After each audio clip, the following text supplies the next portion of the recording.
Film की शुरुआत होती है एक ग्रुप से जो समुद्र में मछली पकड़ रहे होते हैं। कैप्टन जैसे ही पानी पीकर एक प्लास्टिक की बोतल समुद्र में फेंकता है तो एक दर्दनाक चीख इन सब के कान फाड़ देती है। ये लोग डर जाते हैं। इस वक्त जो उन्होंने मछलियों का जाल समुद्र से निकाला था, अचानक वो भी फट जाता है और एक खौफनाक इंसान से मिलती जुलती क्रिएचर गुस्से में जाल से बाहर निकलती है। कैप्टन उसे देखकर डर जाता है और फौरन उस पर गोली चला देता है, जिसके बाद सीन कट होकर हमें लंदन का सीन दिखाया जाता है। हम मिलते हैं ब्रेकली से जो इस टाइम सो रहा है। अचानक से उसके फोन पर बेल होती है और वो घबराहट में उठ खड़ा होता है। उसे एक इमरजेंसी मिशन पर जाने के लिए मैसेज आया था। पता चलता है कि वो यूएन की इंटेलिजेंस टास्क फोर्स के लिए काम करता है।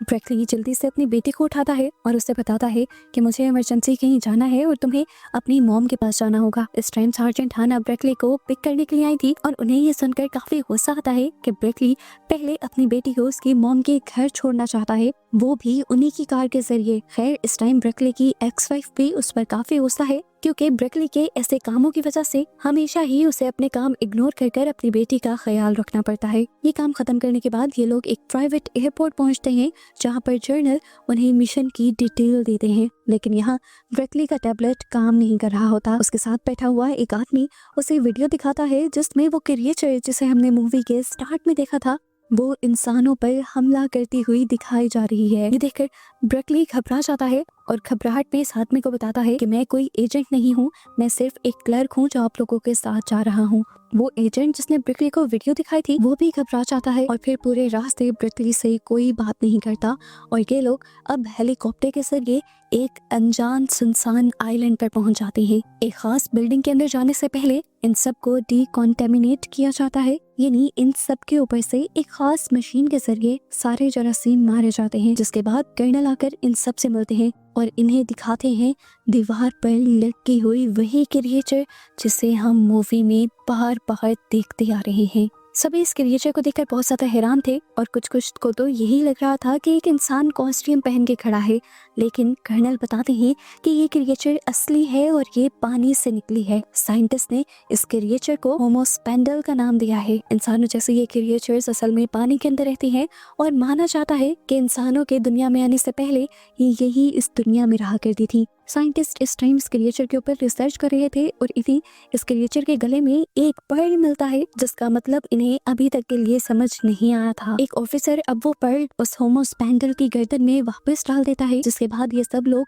अपनी इन्वेस्टिगेशन पर मीटिंग करने के लिए यहाँ से चले जाते हैं और यहाँ पर ब्रेकली अकेला रह जाता है। वो इस क्रिएचर को बहुत ही गौर से देखता है और फिर इस क्रिएचर को वो उसी तरह से रिस्पेक्ट देता है जिस तरह से वो अपने जीसस क्रॉस को रिस्पेक्ट देता है। यहाँ हमें जर्नल को सभी लोगों के साथ मीटिंग करते हुए दिखाया जाता है। जर्नल कर्नल से सवाल करता है कि मुझे समझ नहीं आ रही कि आखिर ये क्रिएचर इतने ऊपर आया कैसे। कर्नल कहते हैं ये बहुत बड़ा खतरे का साइन हो सकता है, क्योंकि 2020 में भी अंडर वाटर सबमरीन में एक बहुत ही बड़ा हादसा हुआ था और वो भी ऐसे ही क्रिएचर्स की वजह से हुआ था।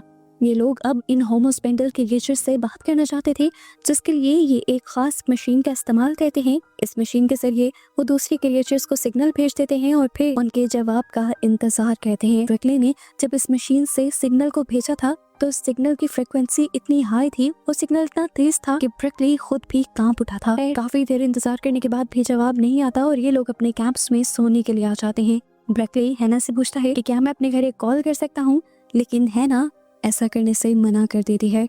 सीन कट होकर दूसरी तरफ हमें दिखाया जाता है कि जिस रूम में इन्होंने उस होमोस्पेंडल को बांध कर रखा हुआ था, वहाँ पर 2 सोल्जर्स ड्यूटी दे रहे थे। एकदम से वो नोटिस करते हैं कि उनके पाँव के नीचे की जमीन दलदल बनने लगी है। इससे पहले कि ये लोग कुछ कर पाते, वो सोल्जर उस दलदल में धंसने लग जाते हैं। उसका दूसरा साथी उसे बचाने की कोशिश तो करता है पर नाकाम रहता है। पहली वाली सोल्जर पूरी तरह डूब जाती है और मर जाती है। दूसरा सोल्जर मदद के लिए अपने लेडियों का इस्तेमाल करने की कोशिश करता है, पर दूसरी तरफ कोई मैसेज नहीं सुनाई देता, बस एक साउंड वेव सुनाई देती है। अचानक से उसी दलदल से एक हाथ निकलता है और उस सोल्जर को पानी के अंदर खींचकर मार देता है, जिसके बाद वही क्रिएचर यानी होमो स्पेंडल उस पानी में से एकदम से बाहर निकलती है और अपने साथी की डेड बॉडी को खींचकर उतार कर यहाँ से ले जाती है। यहाँ अब सिक्योरिटी अलार्म्स भी बजने लगे थे। ब्रिकली के साथ साथ सभी सोल्जर्स इस जगह को चेक करने के लिए आते हैं, लेकिन यहाँ पर इन्हें ना तो अपने सोल्जर मिलते हैं और ना ही वो क्रिएचर। फर्श यहाँ का दोबारा से नॉर्मल हो चुका था और जर्नल ऑस्टिन बहुत ज्यादा परेशान हो गए थे। वो अपने सोल्जर्स को अपने रेडियो के जरिए कांटेक्ट करने की कोशिश करते हैं, पर कांटेक्ट नहीं हो पा रहा था। ब्रिकली यहाँ पर एक मेटल का पीस जमीन के अंदर धंसा हुआ नोटिस करता है और जैसे ही उसे खींच कर निकालता है तो उसे पूरी चेयर मिल जाती है। ये देखकर जनरल ऑस्टिन और भी ज्यादा परेशान हो जाते हैं और जमीन पर लेटकर दोबारा रेडियो से कांटेक्ट करते हैं अपने साथियों को, लेकिन जमीन के नीचे से उन्हें अपनी ही आवाज दोबारा सुनाई देती है और इससे वो और भी ज्यादा डर जाते हैं। जिस तरह ब्रिकली ने यहाँ पे चेयर निकाल दी थी, कुछ और भी यहाँ पे हो सकता था। ये लोग इस जगह की खुदाई करना शुरू कर देते हैं और इन्हें अपने साथी का हाथ दिखाई देता है। ब्रिकली डर कर यहाँ से बाहर निकल जाता है क्योंकि उसने इस तरह डेड बॉडी पहली मर्तबा देखी थी। उसके बाहर आने से काफी सारे लोगों को शक होने लगता है कि आखिर ब्रिकली इस तरह क्यों डरा, और वो यहाँ पर सबको सच बता देता है कि वो पहले बस एक क्लर्क हुआ करता था फौज में और उसने खुद ही अपने आप को एक एजेंट के तौर पर रजिस्टर कर दिया था, लेकिन अब वो इन चीजों से काफी ज्यादा डर रहा था। वो जनरल ऑस्टिन से कहता है कि आप इसकी कोई भी सजा मुझे देना चाहें तो दे सकते हैं, पर जनरल ऑस्टिन उससे कहते हैं अब इससे कोई फर्क नहीं पड़ता कि तुम एक एजेंट हो या नहीं, लेकिन तुम हमारे लिए काम कर रहे हो, यही बड़ी बात है। यहाँ पर ब्रिकली के साथ ही यानी हाना को बहुत ज्यादा गुस्सा आ रहा था क्योंकि इस तरह के मिशन उन्हें मिलने में सालों लग जाते हैं और ब्रिकली ने गलती से ही ये मिशन ले लिया था और ये लोग सालों की महीनों की ट्रेनिंग्स करने के बाद मुश्किल से यहाँ पहुंचे थे। है ना, अब उसे अपने यूनिट के बारे में भी बताती है और कहती है कि ये यूनिट सुपरनेचुरल चीजों पर रिसर्च करने के लिए बनाया गया है। इससे पहले कि हैना इसे और कुछ बता पाती, यहाँ पर शोर मच जाता है। खबर मिलती है कि समुद्र के किनारे पर वही क्रिएचर देखी गई है। सभी लोग उससे बात करने के लिए समुद्र के किनारे पर चले जाते हैं और ब्रिकली को यहाँ पर कैमरा पकड़ा दिया जाता है उस क्रिएचर को कैप्चर करने के लिए। जनरल ऑस्टिन सभी लोगों को अपने हथियार नीचे रखने को कहते हैं और एक ट्रांसलेटर के जरिए उस क्रिएचर को वेलकम करते हैं अर्थ पर, जिसके बाद ऑस्टिन उसे दुनिया पर बुला रहे थे क्योंकि वो इन क्रिएचर्स के साथ मीटिंग करना चाहते थे और जानना चाहते थे कि आखिर वो क्यों अब पानी के ऊपर आ रहे हैं। ये क्रिएचर पहले मीटिंग के लिए नहीं मानता और जनरल ऑस्टिन से कहता है कि तुम लोगों ने हमें मारा है और अब हम बदला चाहते हैं। जवाब में ऑस्टिन कहता है कि मारा तो आप लोगों ने भी हमें है, लेकिन हम बदला नहीं चाहते, हम अमन चाहते हैं और इसीलिए हमें आपसे एक मीटिंग करनी होगी जिस पर ये क्रिएचर यानी होमो स्पेंडल मान जाते हैं, लेकिन एक शर्त पर कि होमो स्पेंडल किसी एक इंसान से नहीं बल्कि पूरी दुनिया के लोगों से बात करेंगे। उसके ये कहते ही पूरी दुनिया में जगह जगह समुद्र से ऐसे ही होमो स्पेंडल्स बाहर निकलने लग जाते हैं और पूरी दुनिया इस अजीब नज़ारे को देखकर बहुत ही ज्यादा डर जाती है। सभी लोगों के फोन्स पर अलर्ट्स बजने लग जाते हैं और सिचुएशन बहुत ही ज्यादा डरावनी हो जाती है। लोग इन होमो स्पेंडल्स की वीडियोस बनाकर इंटरनेट पर अपलोड करने लग जाते हैं और थोड़ी ही देर में जहाँ पर होमो स्पेंडल्स को नहीं भी देखा गया था वहाँ पर भी होमो स्पेंडल्स वायरल हो जाते हैं। इस टाइम तक कोई भी किसी भी होमो स्पेंडल पर हमला नहीं करता क्योंकि जनरल ऑस्टिन का हुक्म था कि वो पहले होमो स्पेंडल के लीडर से बात करना चाहते हैं। आखिर होमो स्पेंडल्स भी मान जाते हैं और यहाँ पर H2O डिप्लोमेसी तैयार कर दी जाते हैं। H2O डिप्लोमेसी वो मीटिंग है जो होमो स्पेंडल्स और इंसानों के दरमियान में होगी। असेंबली हॉल के अंदर अब एक बहुत बड़ी सी पाइपलाइन लगाई जाती है और एक वाटर कंटेनर रखा जाता है जहाँ पर होमो स्पेंडल्स आकर इन लोगों से बात करेंगे। यहाँ पर ब्रिकली को भी घर जाने की छुट्टी मिलती है और वो अपनी फैमिली से मिलता है। वो अपनी एक्स वाइफ से कहता है कि आपको थोड़े दिन और मेरी बेटी को संभालना होगा और वो इस बात पर गुस्सा न करे, इसीलिए उसे वो 3000 पाउंड्स भी दे देता है। थोड़ी देर बाद हमें असेंबली का सीन दिखाया जाता है जहाँ पर बहुत सारे आर्मी जनरल्स, पॉलिटिकल लीडर्स और जर्नलिस्ट असेंबली हॉल में इकट्ठे होते हैं होमो स्पेंडल्स से मिलने के लिए। लेकिन आज के दिन जर्नलिस्ट का यहाँ पर कुछ भी रिकॉर्ड करना मना था। चारों तरफ से मिलिट्री ने इस जगह को घेरा हुआ था और जैसे ही मिलिट्री दिखती है कि जर्नलिस्ट का एक ड्रोन इस बिल्डिंग की विंडो के करीब जा रहा है तो वो उसे शूट कर गिरा देते हैं क्योंकि ये मीटिंग पूरी तरह सीक्रेट है। हम देखते हैं कि ब्रिकली भी इस मीटिंग के लिए आया हुआ था और तभी यहाँ पर वो एजेंट भी आ जाता है जिसकी जगह लेकर ब्रिकली यहाँ आया था वो यहाँ पर तमाशा करने लग जाता है और सिक्योरिटी गार्ड्स उसे पागल समझकर यहाँ से निकाल देते हैं। और ये देखकर हाना और ब्रिकली यहाँ पर बहुत एंजॉय करते हैं। गलती से ही सही ब्रिकली को ये मीटिंग अटेंड करने का मौका तो मिला था और इस तरह इस मीटिंग में एक आम सिविलियन भी शामिल हो गया था। बाहर से दिखाया जाता है जो पानी का टैंक बनाया गया था उसके अंदर पानी आना बंद हो गया है क्योंकि बाहर से एक पाइप लीक हो गया था।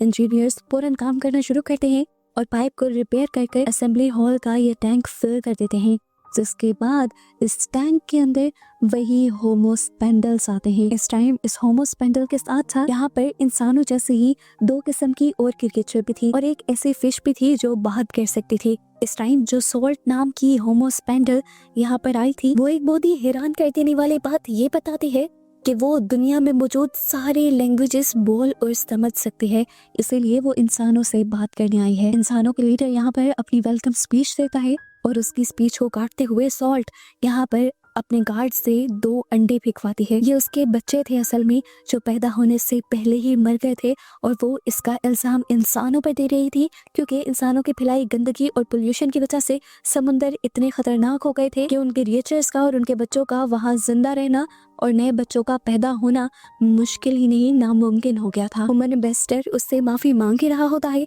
कि सॉल्ट दोबारा उसकी बात काट देती है और कहती है कि वो यहाँ पर ब्रिकली से सिर्फ बात करेगी। ये बात सुनकर सभी शॉक हो जाते हैं और हैरानी से ब्रिकली की तरफ देखने लगते हैं।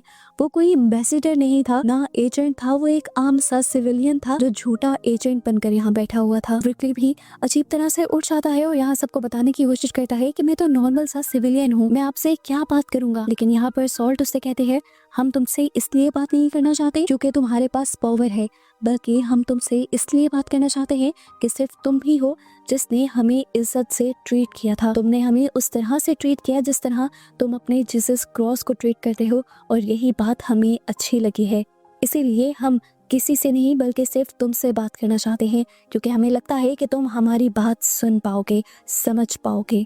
यहाँ पर वो ब्रिकली का एक्शन एक वीडियो के फॉर्म में बाकी सभी इंसानों को भी दिखाती है और आखिर ब्रिकली भी अब उससे बात करने के लिए मान जाता है। फिलहाल के लिए ये मीटिंग यहाँ से खत्म हो जाती है और ब्रिकली को पकड़ लिया जाता है यूनिट की कमांडर की तरफ से और वो अब अलहदगी में ब्रिकली से आकर पूछती हैं आखिर कौन हो तुम, अपनी सच्चाई बताओ, क्यों एक झूठा एजेंट बनकर तुम यहाँ पर आए, तुम्हारा फैमिली बैकग्राउंड क्या है, क्या तुम होमोस्पेंगल्स के साथ मिले हुए हो। ब्रिकली उन्हें यकीन दिलवाने की कोशिश करता है कि वो कोई भी नहीं है, एक आम सा इंसान है, लेकिन कमांडर को उस पर यकीन नहीं आ रहा था और कमांडर अब उसके बारे में इन्वेस्टिगेशन करवाना शुरू कर देती है और साथ ही उसकी फैमिली को भी पकड़ लेते हैं। दुनिया के बड़े बड़े एम्बेसडर्स, पॉलिटिकल लीडर और यहाँ तक के पीएम भी नाराज हैं कि एक आम इंसान इतनी खास मीटिंग कैसे अटेंड कर सकता है और वो कैसे इंसानों के लिए इतने बड़े बड़े फैसले ले सकता है।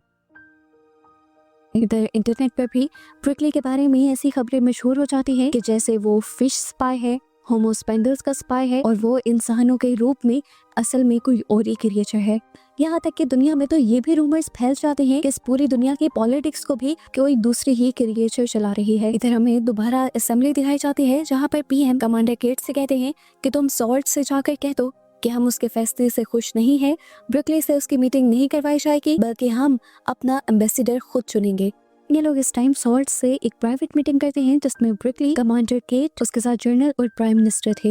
ये लोग सॉल्ट को समझाने की कोशिश करते हैं कि अगर आपकी मीटिंग ब्रिकली से करवाई गई तो इंसानों का उनके लीडर से भरोसा हट जाएगा, लेकिन सॉल्ट अभी भी इसी जिद पर थी कि वो ब्रिकली से ही बात करेंगे क्योंकि ब्रिकली के अलावा कोई और इंसान उनकी उतनी इज्जत नहीं करता। मजबूरन ब्रिकली को आगे आना पड़ता है और सॉल्ट से बात करनी पड़ती है। सॉल्ट उसे कहती है तुम इस मामले में क्या चाहते हो, मुझसे वो बात करना, ना कि वो बात करना जो तुम्हें इन कमेटी वालों ने सिखाई है। ब्रिकली उनसे कहता है कि मुझे लगता है कि आपको इन लोगों की बात सुन लेनी चाहिए, इस तरह सच में लोग हमारी बातों पर यकीन नहीं करेंगे, आपको ह्यूमन एम्बेसडर से ही बात करनी चाहिए। और यहाँ सॉल्ट उसे कह जाते हैं कि अगर कल तुम मीटिंग में ना हुए तो यहाँ कोई मीटिंग नहीं होगी। अब कमांडर केट उसे स्पेशल हाई सिक्योरिटी वाली वैन में बिठाकर यहाँ से दूर ले जाती है, वहाँ जहाँ उनकी बेटी और बीबी को रखा गया है। रास्ते में केट उससे मजाक भी करती है कि मेरे पास गन है, देखो कुछ भी गड़बड़ी की तो मैं तुम्हें मार दूंगी। ब्रिकली बेचारा डर जाता है, पर केट उसे बताती है कि मैं तुमसे मजाक कर रही थी यार, असल में हम लोगों को मिलकर इस दुनिया को बचाना है। मुझे इस चीज से प्रॉब्लम नहीं है कि बात एम्बेसडर करे या तुम करो, मुझे सिर्फ इस चीज से मतलब है कि इंसानियत को बचाया जाए। ब्रिकली जैसे ही आकर अपनी वाइफ और बेटे से मिलता है, वो बहुत ज्यादा एक्साइटेड था, डरा हुआ भी था। वो अपनी फैमिली को अपने साथ होने वाली सारी बात सुनाता है कि किस तरह वो एक एजेंट बनकर गया, उसे फिर होमोस्पेंडल मिला, उसने होमोस्पेंडल की रिस्पेक्ट की, होमोस्पेंडल ने उससे बात करने को कहा और सब कुछ। उसकी ये बातें इतनी ज्यादा एक्साइटिंग थी कि उसकी बेटी तो बहुत मजे से सुन रही थी, पर उसकी वाइफ को उसकी बातों पर यकीन नहीं आ रहा था। उसकी वाइफ कहती है अगर ये बातें सच भी हैं तो मेरी मानो तो इस पंगे में मत ही पड़ो। पर उसकी बेटी कहती है अरे नहीं, आपको ये गोल्डन चांस मिला है अपने आप को प्रूव करने का और एकदम से मशहूर होने का, ये मौका कभी हाथ से मत जाने दीजिएगा। ब्रिकली खुद भी अब अपनी बेटी की बातें सुनने के बाद इस चीज के लिए एक्साइटेड था। इतना में दिखाया जाता है कि कमांडर केट और उनकी सारे साइंटिफिक टीम सॉल्ट की पुरानी बातें सुन रही थी और उसके हर एंगल से उसे ऑब्जर्व कर रही थी। ये लोग अपने से ज्यादा ज़हीन और होशियार क्रिएचर को देखकर काफी ज्यादा हैरत में थे। यहाँ पर जो अंडर सॉल्ट गिरा कर गई थी, साइंटिस्ट उसके ऊपर रिसर्च भी करने लग जाते हैं और उन्हीं का एक सैंपल यहाँ पर एक साइंटिस्ट चुरा कर किसी आदमी को बेच देता है, सिर्फ अपनी सिटीजनशिप हासिल करने के लिए। अब वो आदमी जिसने ये सैंपल लिया था, वो जाकर ये सैंपल जर्नल को दे देता है और पता चलता है कि सीक्रेटली ये आदमी जो कि एक पॉलिटिकल लीडर है, जर्नल के साथ मिलकर खुफिया बिजनेस बनाते हैं और उससे बहुत ही ज्यादा पैसे कमा रहे हैं। वो असल में होमोस्पेंडल्स के साथ ना ही कोई मीटिंग करना चाहते हैं और ना ही कोई डील करना चाहते हैं पोल्यूशन को खत्म करने के लिए, जो कि इस तरह से उनका बिजनेस तबाह हो जाएगा। यहाँ से जाहिर होता है कि ये लोग बहुत ही ज्यादा करप्ट थे, इन्हें इंसानियत को बचाने के बजाय अपने बिजनेस को बचाने की पड़ी थी। हालांकि अगर इंसान ही खत्म हो जाते तो इनका बिजनेस कौन चलाता है, इनकी अपनी कॉमन सेंस। अब यही जर्नल अगले दिन होमोस्पेंडल्स और इंसानों की मीटिंग से पहले ब्रिकली की पिक्चर भी पूरे मीडिया पर वायरल कर देता है ताकि अगेन ये मीटिंग हो ही ना सके। मीडिया ब्रिकली के पीछे पड़ जाती है और केट बहुत मुश्किल से ब्रिकली को निकाल कर असेंबली हॉल तक लेकर आती है। उसे ये भी पता चल जाता है कि ये काम एक जर्नल का है, इसीलिए ये उस जर्नल को भी इस सीक्रेट मीटिंग से बाहर निकाल देते हैं। फिर फाइनली अब मीटिंग शुरू हो जाती है। सॉल्ट भी वापस आ गई थी और उसके आते ही ब्रिकली अपनी मीटिंग शुरू कर देता है और वो स्पीच पढ़ने लगता है जो केट ने उसे दी थी। सबसे पहले वो कहता है कि सॉल्ट, मैं आपसे माफी मांगना चाहता हूँ, मुझे दुख है कि आपके एक्स सरवाइव नहीं कर पाए और आपके बच्चे इस दुनिया में नहीं आ पाए। उसकी बात करते हुए सॉल्ट उसे पूछती है क्या तुम्हारा कोई बच्चा है? ब्रिकली हाँ में जवाब देता है। उसके बाद सॉल्ट कहते हैं मुझे रिवर से एक गिलास पानी चाहिए और उसके बाद ही अब कोई बात होगी। उसकी ये भी बात मान ली जाती है और रिवर से जब पानी आता है तो देखने को मिलता है कि वो पानी इंतहाई गंदा था, बिल्कुल ब्राउन कलर का हो चुका था वो। सॉल्ट ब्रिकली से कहती है इस पानी को पियो, जबकि हेडफोन के जरिए केट उससे कहती है ये पानी मत पीना, बस वो स्क्रिप्ट पढ़ते रहो जो मैंने तुम्हें दी है। उस कहने पर यहाँ स्क्रीन पर जो लफ्ज चलने लगते हैं, ब्रिकली दोबारा वही लफ्ज बोलने लग जाता है, लेकिन सॉल्ट दोबारा उसे रोक देती है और कहती है मैंने तुम्हें कहा है वो चीजें मत पढ़ो जो तुम्हारी गवर्नमेंट ने तुम्हें लिख कर दी है, तुम वो बोलो जो तुम्हारे दिल में है। यहाँ पर दोबारा केट उसे स्क्रिप्ट को ही पढ़ते रहने को कहती है, लेकिन गुस्से में अब ब्रिकली अपने कान से हेडफोन उतार देता है और वही बोलता है जो उसके दिल में था। वो कहता है इंसान बेवकूफ हैं और अपनी हरकतों की वजह से ही इस दुनिया को तबाह कर रहे हैं। ब्रिकली कहता है इंसान समझते हैं कि पोल्यूशन उनका मसला ही नहीं, लेकिन ये उन्हीं का मसला है और उन्हीं का फैलाया हुआ है। आज के बच्चे नए हैं, वो हमारी बात सुनना चाहते हैं, इस अर्थ को दोबारा से ठीक करना चाहते हैं। सॉल्ट को ब्रिकली की बातें पसंद आ रही थी। उसकी ये बातें सुनकर सॉल्ट दोबारा उसकी तारीफ करती है और कहती है कि तुम एक सबसे अच्छे इंसान हो। ब्रिकली शर्मा सा जाता है और उसके ऐसे बिहेवियर को उसके सीनियर्स यानी हाना और जनरल ऑस्टन बिल्कुल पसंद नहीं करते। फिलहाल के लिए मीटिंग दोबारा खत्म हो जाती है और एक सिक्योरिटी वैन में ब्रिकली को दोबारा उसके होटल रूम में पहुंचा दिया जाता है, जहाँ पर उसकी फैमिली एक लग्जरी लाइफ एंजॉय कर रही थी। इस टाइम उसकी वजह से वो बहुत एक्साइटेड होकर वो सब बातें बताता है जो उसके साथ हुई थी और ब्रिकली की बेटी अपने डैड की बातों को सुनकर बहुत ही ज्यादा प्राउड फील करती है। यहाँ तक कि अब वो लोग न्यूज़ पे देखते हैं कि पूरी दुनिया ब्रिकली के लिए नारे लगा रही थी, क्योंकि ब्रिकली की ही वजह से ही होमोस्पेंडल्स ने अभी तक उनके साथ कुछ बुरा नहीं किया था। आज ब्रिकली भी अपने आप पर फख्र महसूस कर रहा था। इधर दिखाया जाता है कि केट और बाकी जर्नल्स मिलकर H2O डिप्लोमेसी तैयार कर रहे हैं। वो जानते हैं कि उन्हें हर हाल में होमोस्पेंडल्स को दोस्ती के लिए मनाना होगा, इसलिए वो अब एनवायरनमेंट को ठीक करने का भी प्लान कर रहे हैं और इन्हें इसी टाइम पर माइसेलियम नेटवर्क के बारे में भी पता चलता है। माइसेलियम नेटवर्क असल में एक अलजी थी जो होमो स्पेंडल्स के पर्ल्स के साथ कनेक्ट थी और उन्हें ताकत देती थी। इन्होंने प्लान किया कि ये लोग माइसेलियम नेटवर्क को और ज्यादा स्ट्रॉन्ग कर देंगे ताकि उनके और होमो स्पेंडल्स के दरमियान में रिलेशंस और बेहतर हो सके। इधर हमें ब्रिकली की फैमिली को दिखाया जाता है। एकदम से ब्रिकली के इतना मशहूर होने की वजह से ये लोग डरने लगे थे क्योंकि खतरा अब इनकी जानों को हो गया था। जहां लोग ब्रिकली को पसंद कर रहे थे वहां ब्रिकली के दुश्मन भी बन गए थे। तो ब्रिकली अपनी फैमिली को काम डाउन करता है और उन्हें समझाता है कि हम 1 से 2 दिन में सेफ हाउस में शिफ्ट हो जाएंगे। अगले दिन हमें अब ब्रिकली को न्यू मीटिंग में जाता हुआ दिखाया जाता है। मीडिया के जवाबों से बचते हुए वो अब असेंबली हॉल के अंदर आया था। ब्रिकली अब सॉल्ट को यानी होमो स्पेंडल के लीडर को अपने यूनिट के फैसले के बारे में बताने लगता है और कहता है कि हम 2065 तक 50% पोल्यूशन खत्म कर देंगे। लेकिन ये चीज सुनकर सॉल्ट बहुत ज्यादा गुस्सा हो जाती है क्योंकि 2065 आने में कई साल थे। सॉल्ट उससे पूछती है कि आखिर इतना वक्त क्यों लगेगा। ब्रिकली उसे समझाता है कि हमें वो रिसोर्सेज इकट्ठे करने हैं जिसकी वजह से इस सारी पोल्यूशन को ख़त्म किया जा सके और ये सारे रिसोर्स लगभग इतने ही सालों में हम इकट्ठे कर पाएंगे। सॉल्ट जब कहती है कि 40 साल का अरसा बहुत ज़्यादा है तो ब्रिकली जवाब में कहता है जहां आप लोगों ने 10 लाख साल इंतजार किया वहां अब ये 40 साल क्या चीज है। उसकी ये बात सुनकर सॉल्ट को इतना ज्यादा गुस्सा हो जाता है कि उसका गुस्सा अब नेचर में भी दिखाई दे रहा था। बाहर आसमान बिल्कुल काला पड़ जाता है और बुरा तूफान आ जाता है। इस तूफान में कोई पानी कोई हवा नहीं थी बल्कि ये तूफान दुनिया का सबसे अजीब तूफान था जिसमें प्लास्टिक और समुंदर के अंदर का कचरा था। दिखाया जाता है कि अब बड़ी मिकदार में वो सारा कचरा वो सारी प्लास्टिक जो कई सालों में इंसानों ने समुद्र के अंदर फेंका था वो आसमान से बरसते हुए अब जमीन पर इंसानों के ऊपर ही गिर रहा था। इंसान अपने आप को बचाने के लिए यहाँ से भागने लग जाते हैं और इसी टाइम पर हम ब्रिकली की बेटी को भी देखते हैं जो उसकी तरफ आने के लिए मुड़ रही थी। इस कचरे के तूफान की वजह से वो भी ट्रैफिक में फंस जाती है और तभी अचानक उनकी कार के ऊपर भी एक भारी भरकम चीज आकर गिरती है जिसकी वजह से उनका ड्राइवर फौरन ही मारा जाता है और ब्रिकली की बेटी डर कर गाड़ी से निकल जाती है। केट को जैसे ही इस सारी चीजों के बारे में पता चलता है वो फौरन ही सॉल्ट से जाकर कहती है प्लीज इस सब को बंद कर दो। ब्रिकली तो अभी तक शॉक में था क्योंकि उसे समझ ही नहीं आ रहा था कि क्या हो रहा है। तभी उसकी वाइफ उसे कॉल करके बताती है कि उसकी बेटी रोड पर निकल गई है उसके पास आने के लिए। ये सुनकर ब्रिकली भी डर जाता है और फौरन अपनी बेटी को बचाने के लिए बाहर भागता है।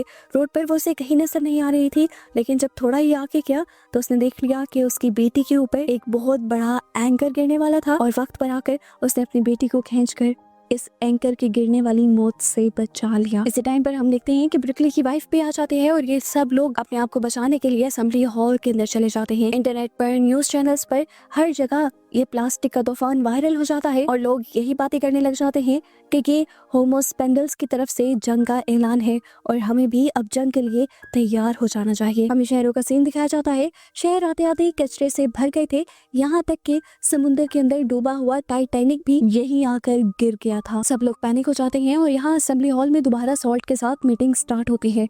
ब्रिकली उसे समझाता है कि हमें वॉर नहीं चाहिए, हम जंग नहीं करना चाहते। तो सॉल्ट उसे कहते हैं तुम्हें याद नहीं है जंग तो काफी अरसे से चल रही है और इस जंग को इंसानों ने ही शुरू किया है। इसी कचरे के जरिए इंसान ही हम पर हमला करते हुए आ रहे हैं, हमने तो अभी पहला ही अटैक किया है। सॉल्ट को कन्विंस करने के लिए यहाँ पर अभी भी केट स्पीच लिख लिख कर ब्रिकली को वही स्पीच बोलने को कह रही थी लेकिन अब ब्रिकली जानता था कि उसे ये स्पीच नहीं पढ़नी। वो समझ गया था कि सॉल्ट को पॉलिटिकल चीजें नहीं समझ आ रही, इसलिए वो अपने कान में से हेडफोन निकाल देता है। अब पूरी ह्यूमैनिटी की किस्मत एक आम से शहरी के हाथ में थी। ब्रिकली उससे बात करता है और उसे समझाने की कोशिश करता है देखो सॉल्ट, मैं समझता हूँ कि ये इंसानों ने ही जंग की थी, इंसानों ने आप लोगों के साथ बहुत बुरा किया, लेकिन अब जो आप लोगों ने किया है उससे इंसान बहुत ज़्यादा डर चुके हैं और जब इंसान डर जाते हैं तो वो अजीबोगरीब खौफनाक चीज़ें करते हैं और मैं नहीं चाहता कि इंसान वो सारे काम करें। वो इस टाइम डिमांड करता है कि आप हमारे साथ दोस्ती का एक एग्रीमेंट कर लें और हम भी आपको कोई नुकसान नहीं पहुंचाएंगे। लेकिन सॉल्ट इस बात को मानने के लिए 3 शर्तें सामने रख देते हैं। इसमें से एक थी कि इंसान अब समुद्रों का किसी भी तरह से इस्तेमाल नहीं करेंगे, ना तो अपना वेस्ट वहाँ डंप करेंगे, ना ही पोल्यूशन फैलाएंगे और ना ही वो ट्रैवलिंग और ट्रांसपोर्ट के लिए समुंदर का इस्तेमाल करेंगे। सॉल्ट कहती है इंसानों को ज़मीन का इस्तेमाल करना बहुत अच्छे से आता है और ज़मीन के ज़रिए भी सारे काम किए जा सकते हैं। हम लोग जब आपके घर आपकी ज़मीन पर नहीं आएंगे तो आप लोग हमारे घर यानी समुद्रों के रास्ते में भी नहीं आएंगे। जिस तरह आप लोगों के मुल्कों के दरमियान में बॉर्डर बने होते हैं, इसी तरह अब समुद्रों और ज़मीन के दरमियान में भी वैसे ही बॉर्डर्स होंगे। यहाँ तक कि कोई भी एयर ट्रांसपोर्ट यानी हवा में उड़ने वाली ट्रांसपोर्ट भी समुंदर के ऊपर से नहीं गुजरेगी। ये सुनना था कि यहाँ पर बैठे हुए काफ़ी सारे जर्नल्स भड़क जाते हैं और कहते हैं कि मॉडर्न वर्ल्ड इस तरह काम नहीं करती। मॉडर्न वर्ल्ड को अब खाना तक चाहिए तो उसके लिए भी वो ट्रांसपोर्ट पर डिपेंड करती है और अगर ट्रांसपोर्ट ही बंद हो जाएगी तो वो क्या करेंगे। सॉल्ट इस टाइम भड़क कर कहती है कि मैं यहाँ किसी की कोई बात सुनने नहीं आई, मैं सिर्फ अपनी शर्तें बता रही हूँ और मैं सिर्फ रिकली से ही बात करूंगी। ये कहते ही वो अपनी तीसरी शर्त भी बताती है कि अगली मीटिंग के लिए अब सॉल्ट या कोई भी होमोस्पेंडल अर्थ पर नहीं आएगा। वो यहाँ पर रोमन्स ट्रेंच का मार्क दिखाती है और बताती है कि अगली मीटिंग यहीं पर होगी। ये जगह समुंदर की बिल्कुल दरमियान में 25,000 फुट गहरी थी। इस जगह जाना तो सबमरीन के जरिए भी मुमकिन नहीं था। केट ब्रिकली से इस शर्त को मानने से इनकार करने को कहती है, लेकिन ब्रिकली फिर भी इस शर्त पे भी हाँ कह देता है। सॉल्ट कहती है कि ऐसा कर कर हम जानना चाहते हैं कि क्या तुम वाकई ही बराबरी पर यकीन रखते भी हो या नहीं। ब्रिकली इस टाइम सॉल्ट की आंखों में आंखें डालकर कहता है, ठीक है, तुम्हारी सारी शर्तें कबूल, अब हम तुम्हारी कही हुई जगह पर मिलेंगे। सॉल्ट भी अब अजीब मुस्कुराहट से ब्रिकली को देखती है और यहाँ से चली जाती है, जिसके बाद ये मीटिंग खत्म हो जाती है। केट और सभी जर्नल्स ब्रिकली के इस फैसले पर खुश नहीं थे क्योंकि वो जानते थे कि समुद्र की इतनी गहराई के अंदर इंसान का सांस लेना तो पॉसिबल है ही नहीं और वो जानते थे कि अब इस तरह इंसान अपनी शर्तों से पीछे हट जाएंगे, हार जाएंगे और इस तरह होमोस्पेंडल्स उनकी जिंदगी तबाह कर देंगे। लेकिन अब जो भी था, इन्हें शर्तें तो माननी ही थी। अगले ही दिन से ब्रिकली की सीक्रेट ट्रेनिंग शुरू कर दी जाती है सबमरीन को चलाने की और सबमरीन में सरवाइव करने की। एक नया प्रेशर सूट भी तैयार किया जाता है ताकि ब्रिकली समुंदर की इतनी गहराई के अंदर जा सके। आखिर भी पूरी टीम को एक सबमरीन में बिठाकर अगली मीटिंग के लिए भेज दिया जाता है, जबकि दूसरी तरफ हम देखते हैं कि केट को एक बड़ी ऑफिशियल मीटिंग में बुलाया जाता है। यहाँ पर जनरल के पास एक नया प्लान था अपनी दुनिया को बदले बगैर, अपने लाइफस्टाइल को बदले बगैर इस जंग को जीतने का। वो कहते हैं कि वो होमोस्पेंडल्स को एक न्यूक्लियर मशीन के जरिए टॉर्चर कर कर ख़त्म कर सकते हैं और इंसानों को वापस आज़ादी दिलवा सकते हैं। लेकिन यहाँ पर केट इस चीज़ के लिए तैयार नहीं थी। वो चाहती थी कि इस मसले को प्यार से ही हल किया जा सके।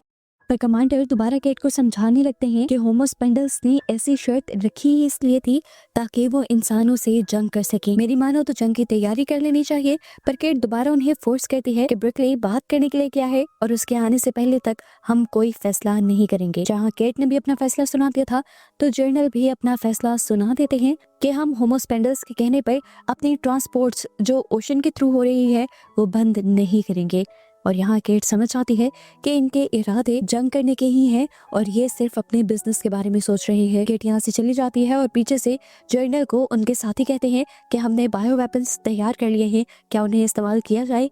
पर जर्नल भी इस टाइम के लिए उन बायो वेपन्स को इस्तेमाल करने के लिए मना कर दे। पर यहाँ जर्नल के साथी जर्नल से कहते हैं कि हमें उस बायो वेपन का इस्तेमाल कर लेना चाहिए, किसी को भी खबर नहीं होगी कि ये काम हमारी मर्जी से हुआ है और इस तरह हमारा काम भी हो जाएगा। सीन कट होकर अब हमें उस सबमरीन को दिखाया जाता है जो काफी गहराई में जा चुकी थी। एकदम से होमोस्पेंडल्स आकर इनकी सबमरीन को खींचते हुए किसी अजीब सी जगह में ले जाते हैं और ये लोग पैनिक कर जाते हैं। लेकिन जब ब्रिकली अपनी विंडो से सॉल्ट को दिखता है तो वो अपनी सबमरीन से बाहर निकल आता है। ये लोग इस जगह आकर हैरान परेशान थे। ये जगह समुद्रों की गहराई पर थी लेकिन यहाँ पर पानी का एक कतरा भी नहीं था। सॉल्ट इनसे आकर कहती है कि तुम लोग पहले इंसान हो जो इस जगह पर आए हो। इस जगह को हमने तुम्हारे ही लिए बनवाया है ताकि तुम यहाँ पर आसानी से सांस ले सको, जिस तरह तुमने हमारे लिए वो वाटर टैंक बनवाया था। वो ब्रिकली से कहती है कि तुम मास्क उतार सकते हो, यहाँ पर तुम्हें फिर भी सांस आएगा। सॉल्ट खुद ब्रिकली का मास्क उतारती है और ब्रिकली नोटिस करता है कि वो बहुत ही ज्यादा आसानी से यहाँ पर सांस ले रहा था और ये देखते हुए बाकी लोग भी अपने मास्क उतार देते हैं। दिखाया जाता है कि होमोस्पेंडल्स जैसी और क्रिएचर्स यहाँ पर इंसानों को देखने के लिए आई थी। अब सॉल्ट ब्रिकली को इस जगह को दिखाने लग जाती है और एकदम से ब्रिकली के करीब आकर उसे टच करती है और उसे बताती है कि मैं हमेशा से चाहती थी कि मैं तुम्हें टच करूं। और इतनी ही देर में उन्हें कोई बुला कर ले जाता है और ये लोग एक ऐसी जगह पर पहुंचते हैं जहां पर बहुत सारे होमो एक्वास इनका वेलकम भी कर रहे थे और इन्हें देखने भी आए थे। इधर जमीन पर हम केट को देखते हैं जो काफी परेशान है और वो अपने हस्बैंड से डिस्कस करती है कि मुझे डर है कि जनरल हैरी कोई इस तरह की बेवकूफ़ी करेंगे जिसकी वजह से इंसानों और होमो स्पेंडल्स के दरमियान में जंग हो सकते। इसके बाद केट को अपने ऑफिस से फोन आ जाता है। केट जब उस फोन को रिसीव करते हुए विंडो की तरफ जाती है तो उसका हस्बैंड नोटिस करता है कि किसी ने उसके ऊपर स्नाइपर पॉइंट किया हुआ था। वो अपनी वाइफ को बचाने के लिए उसे नीचे गिरा देता है और इस तरह गोली उससे लग जाती है और वो मारा जाता है। दोबारा सीन पानी के नीचे शिफ्ट होता है जब ब्रिकली और जनरल मिलकर सबसे बातें कर रहे होते हैं। तो यहाँ पर हम एक ऐसे इंसान को भी देखते हैं जो असल में जनरल हैरी का साथी था और वो इनके साथ अपने ही प्लान से आया था। वो बायो एजेंट लेकर आया था जिसके जरिए वो सभी होमो स्पेंडल्स को मारना चाहते थे। ये देखकर जनरल और ब्रिकली दोनों बहुत ज्यादा हैरान रह जाते हैं क्योंकि उनके वहमो गुमान में भी नहीं था कि वो यहाँ पर किसी जासूस को या अपने दुश्मन को ला रहे हैं। वो नहीं चाहते थे कि होमो स्पेंडल्स पर कोई हमला हो, इसीलिए ब्रिकली उस आदमी को लेकर नीचे गिर जाता है। लेकिन तभी उसके हाथ से वो बायो एजेंट भी नीचे गिरने की वजह से फट जाता है और यहाँ एक बहुत ही भयानक ब्लास्ट होता है। सभी होमो स्पेंडल्स दूर जाकर गिरते हैं और तभी सॉल्ट यहाँ पर ब्रिकली को लेकर अपने गिर्द एक प्रोटेक्शन शील्ड बनाते हुए उसे उड़ाकर यहाँ से ले जाती है और साथ ही उसके मुंह से अपने मुंह को जोड़ते हुए उसे ऑक्सीजन भी देती है। दुनिया में मौजूद सबमरीन के कंट्रोलर की वजह से इंसानों को भी पता चल जाता है कि पानी के अंदर कोई बहुत ही बड़ा धमाका हुआ है और इस धमाके की ताकत से ये लोग अंदाजा लगाते हैं कि नीचे गए हुए सभी इंसान भी मारे गए होंगे। अब ये बात जैसे ही केट को पता चलती है, केट और भी ज्यादा टूट जाती है। पहले उसके हस्बैंड की मौत और अब उसका मिशन फेल, वो बुरी तरह टूट गई थी। और ये बात जैसे ही ब्रिकली के घर वालों को भी पता चलती है कि नीचे गए हुए सभी इंसान मारे गए हैं तो वो बहुत ही ज्यादा उदास हो जाते हैं। इधर दिखाया जाता है कि सॉल्ट ब्रिकली को लेकर पानी के ऊपर आ जाती है ताकि ब्रिकली आराम से सांस ले सके, जिसके बाद वो अपनी एक वीडियो बनाती है इंसानों के पास भेजने के लिए, जिसमें अब वो इंसानों को धमकी दे रही थी कि जिस तरह इंसानों ने हमारे इलाके में धमाका करवा कर हमारे सारे होमो एक्वास को मारा है, यानी समुद्र के नीचे रहने वाले क्रिएचर्स को मारा है, उसी तरह अब हम भी सभी इंसानों को मार देंगे और इस दुनिया को खत्म कर देंगे। सभी लोगों को लग रहा था कि ये वीडियो एक नकली वीडियो है, एआई से जनरेट की गई है, लेकिन इन्वेस्टिगेशन करने पर पता चलता है कि ये वीडियो रियल है। यहाँ पर हम देखते हैं कि ब्रिकली केट से कांटेक्ट करता है और केट ये जानकर हैरान हो जाती है कि ब्रिकली इतने बड़े हादसे के बाद भी जिंदा था। वो इस टाइम रो रहा था, अपने सारे साथियों के मरने पर दुखी था। उसे समझ नहीं आ रही थी कि ये सब कैसे हो गया। केट कहती है फिक्र मत करो, मैं पता चला लूंगी कि आखिर ये सब कैसे हुआ है, क्योंकि जिन लोगों ने भी ये करवाया है उन लोगों ने मेरे हस्बैंड को भी मरवा दिया है। असल में जो भी दुश्मन था वो मारना मुझे चाहता था, पर मेरे हस्बैंड ने मुझे बचाते हुए अपनी जान दे दी। केट ब्रिकली से कहती है देख लेना तुम, मैं उन दुश्मनों को छोड़ूंगी नहीं। यहाँ पर अब हम जनरल हैरी को देखते हैं। जनरल हैरी को तो इस हादसे के बारे में खुद भी नहीं पता था, लेकिन ये हादसा करवाया जनरल हैरी के ग्रुप के ही एक आदमी ने था और वो अब जनरल हैरी को कह देते हैं आप रिलैक्स रहें, इस हादसे से हमारा तो काम बन गया है। यहाँ पर अब ब्रिकली भी जमीन पर आ जाता है और ये लोग सॉल्ट को भी पकड़ लेते हैं और एक दूसरी तरफ शिफ्ट करने लग जाते हैं, क्योंकि अब ये लोग सॉल्ट को आजाद नहीं छोड़ सकते, क्योंकि सॉल्ट ने जंग करने की धमकी दे दी है। ब्रिकली को ये बात बिल्कुल अच्छी नहीं लगती, लेकिन वो इस टाइम कुछ कर भी नहीं पाता।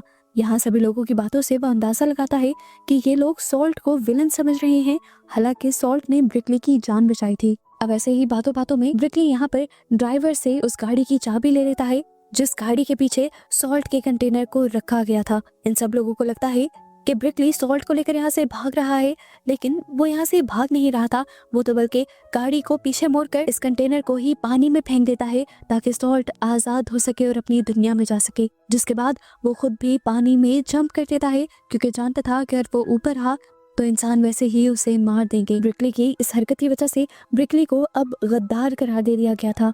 दूसरी तरफ दिखाया जाता है कि होमो स्पेंडल की एक नई टीम दोबारा इन्वेस्टिगेशन के लिए यहाँ आती है। इस मरतबा ब्रिकली तो था नहीं, इसीलिए केट खुद उनसे बात करती है। सबसे पहले ये होमोस्पेंडल्स आकर सॉल्ट के बारे में सवाल करते हैं, क्योंकि उन्होंने देखा था कि इंसानों ने उसे कैदी बनाया था। पर केट उसे बताती है कि सॉल्ट हमसे बचकर भाग गई है। और यहाँ पर ये नया होमोस्पेंडल्स का चीफ उन्हें बताता है कि जिस टाइम हमला हुआ था उस टाइम सॉल्ट एक इंसान को बचाते हुए वहाँ से भागी थी, इसीलिए अब वो हमारी कहती है और अगर तुम्हारे पास है तो उसे हमारे हवाले कर दो। दूसरी बात ये कि तुम लोगों ने हमारे ऊपर हमारी ही जगह पर आकर हमला किया है और तुम लोग इसके अंजाम को जानते नहीं हो।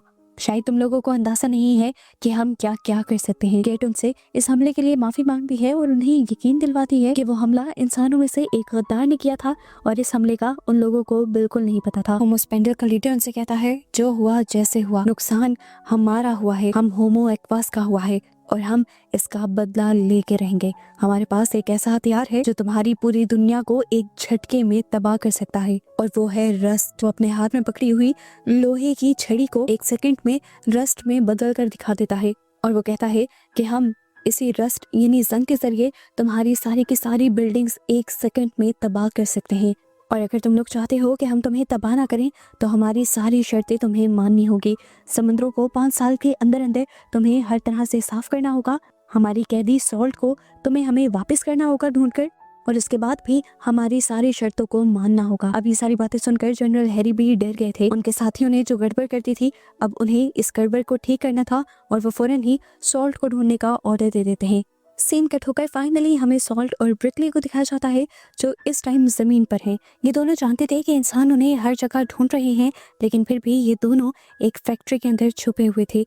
सॉल्ट ब्रिकली को बताती है कि मैंने तुम्हें छूते हुए तुम्हारे लंग्स को साफ कर दिया है, अब तुम्हें लंग्स की कोई डिसीज नहीं होगी। ये कहते हुए वो उसके करीब आने लग जाते हैं और ऐसे इन दोनों के दरमियान की दूरियां बिल्कुल खत्म हो गई। ये दोनों अब एक साथ रहने का फैसला कर लेते हैं, लेकिन एक बहुत बड़ा मसला है कि जमीन पर रहने वाले लोग भी इनके दुश्मन हैं और पानी में रहने वाले लोग भी।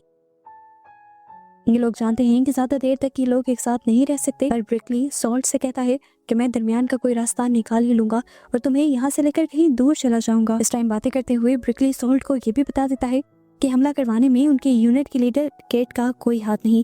केट सच में बेकसूर है और ये काम किसी ऐसे इंसान का है जिसका फायदा होमोस्पेंडल्स को मारने से जुड़ा हुआ है। फिर अब ये लोग फैसला कर लेते हैं कि ये लोग किसी ऐसी जगह पर जाएंगे जो समुद्र का किनारा होगा। सॉल्ट पानी में रहेगी और ब्रिकली करीब ही साहिल पर रहेगा। सॉल्ट को ये आइडिया पसंद आ जाता है और यहाँ से जाने से पहले ब्रिकली अपनी फैमिली को लास्ट टाइम कॉल मिलाता है, लेकिन वो नहीं जानता था कि उसके कॉन्टेक्ट के सभी लोगों के फोन्स पहले ही हैक किए जा चुके थे ताकि उसे लोकेट किया जा सके। वो अब जैसे ही अपनी फैमिली से मिलने के लिए जाता है तो उसकी वाइफ और बेटी को पता चल जाता है कि FBI उसके पीछे है, इसलिए वो फौरन ब्रिकली से यहाँ से भाग जाने को कहते थे। लेकिन इससे पहले कि ये दोनों यहाँ से भाग जाते हैं इन्हें चारों तरफ से मिलिट्री के लोग घेर लेते हैं। एक तरफ केट की टीम थी तो दूसरी तरफ थे जनरल हैरी के सोल्जर्स। दोनों ही उन्हें पकड़ना चाहते थे, लेकिन तभी यहाँ पर फौरन केट सबको कांटेक्ट करती है और उन्हें कहती है कि केट और ब्रिकली को कुछ ना किया जाए क्योंकि वो दोनों बेकसूर हैं।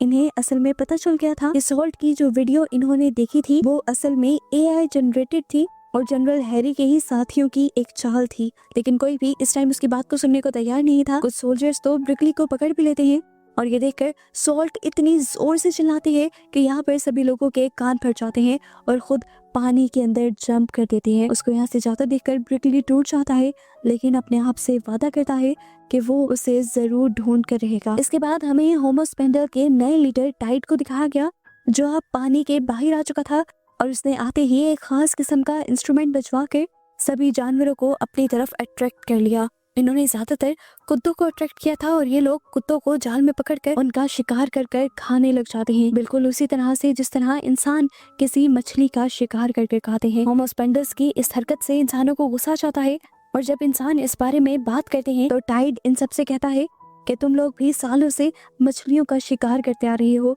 जिस तरह डॉग्स तुम्हारे सबसे अच्छे और वफादार पेट्स हैं, इसी तरह मछलियां भी हमारी पेट्स हैं। हमें भी दुख होता है जब तुम उनका शिकार कर कर खाते हो। इधर केट के ऑफिस में केट को पता चलता है कि अंटार्कटिका की बर्फ तेजी से पिघलने लगी है, जिसकी वजह से जमीन पर पानी का लेवल बहुत ही बढ़ता जा रहा है और वो समझ गई थी कि ये सारा काम होमोस्पेंडल्स का ही है। अगर इसी तरह तेजी से बर्फ पिघलती रहती तो वो दिन दूर नहीं था जब पूरी दुनिया ही सैलाब में डूब जाती। इसी वजह से दोबारा इंसानों को होमोस्पेंडल्स से मीटिंग करनी पड़ती है और तब टाइड दोबारा कहता है कि तुम लोगों ने अभी तक अपना काम शुरू नहीं किया, समुद्रों को साफ करना शुरू नहीं किया इसी वजह से आप लोगों को सबक सिखाना हमारी मजबूरी बन गई है। ये मीटिंग इनकी यहाँ पर ख़त्म हो जाती है और कुछ देर बाद हमें दिखाया जाता है कि ब्रिकली जाकर अपनी फैमिली से मिलता है। उसे इस टाइम कैद करके रखा गया था। वो अपनी फैमिली को बताता है कि रोज़ रात को वो सॉल्ट को ढूंढने के लिए जाता है, पर उसकी वाइफ पूछती है कैसे, तुम तो कैद में हो। तब वो बताता है कि उसने एक गार्ड को अपना अच्छा दोस्त बना लिया है। रोज रात को वो कैमरास में गड़बड़ करता है और समुद्र के किनारे सॉल्ट को ढूंढने के लिए जाता है, लेकिन अब तक उसकी बात नहीं हो पा रही।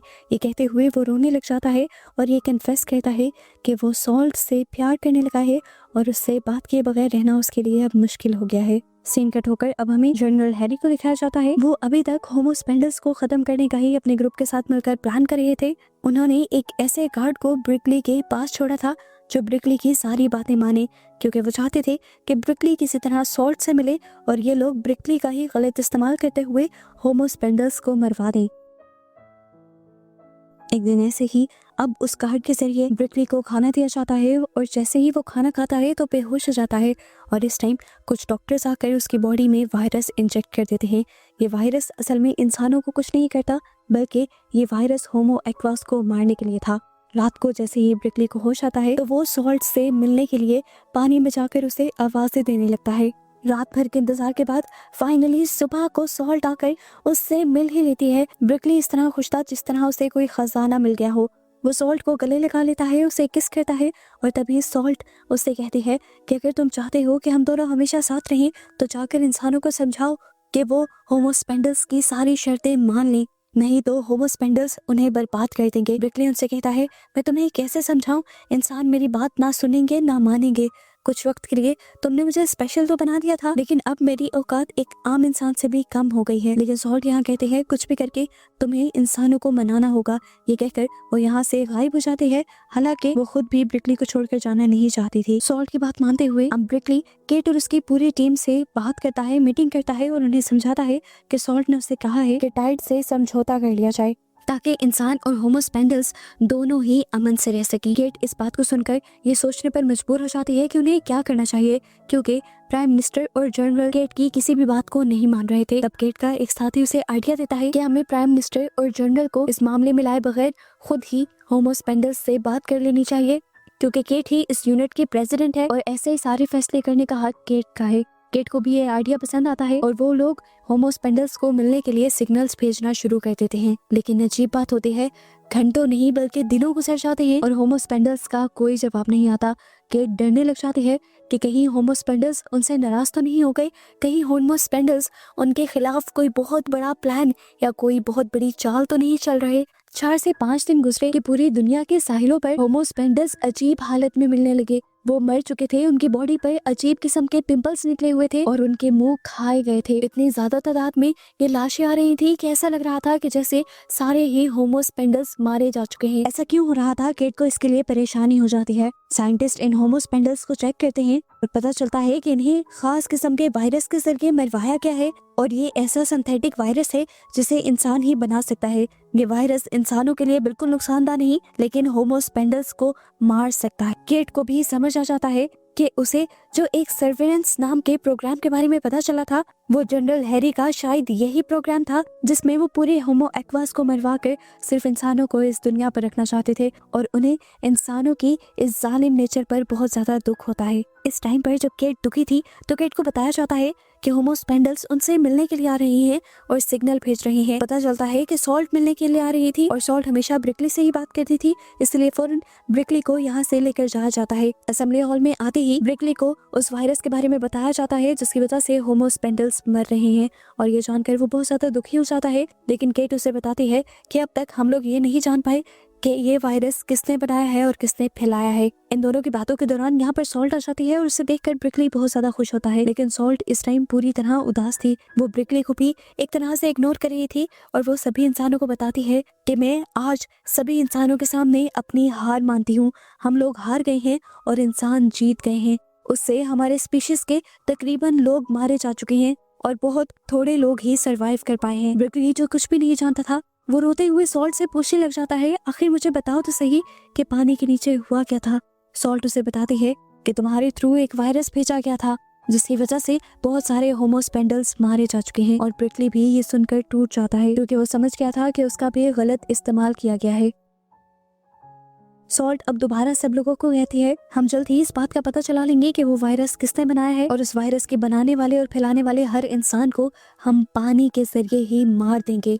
उसके बात करते ही यहाँ पर जनरल हैरी और उनके सारे साथियों को ऐसे हेलुसिनेशंस होने लगे कि जैसे वो लोग बाथरूम में फंसकर पानी में डूबकर मर रहे हैं या फिर कोई उन्हें पानी में डुबाकर मार रहा है। अब ब्रिकली सॉल्ट को बुलाता है और कहता है कि हम लोग किसी डील की बात कर रहे थे, मैं तो केट के साथ मिलकर उसी डील के बारे में बात करना चाहता था। लेकिन यहाँ सॉल्ट उसकी बात काट देती है और कहती है कि अब कोई डील नहीं होने वाली। पहले मुझे लगता था कि इंसान और होमो स्पेंडल्स एक साथ मिलकर रह सकते हैं, लेकिन अब नहीं। अब हम जान गए हैं कि इंसान और होमो स्पेंडल्स बस एक दूसरे के दुश्मन हैं।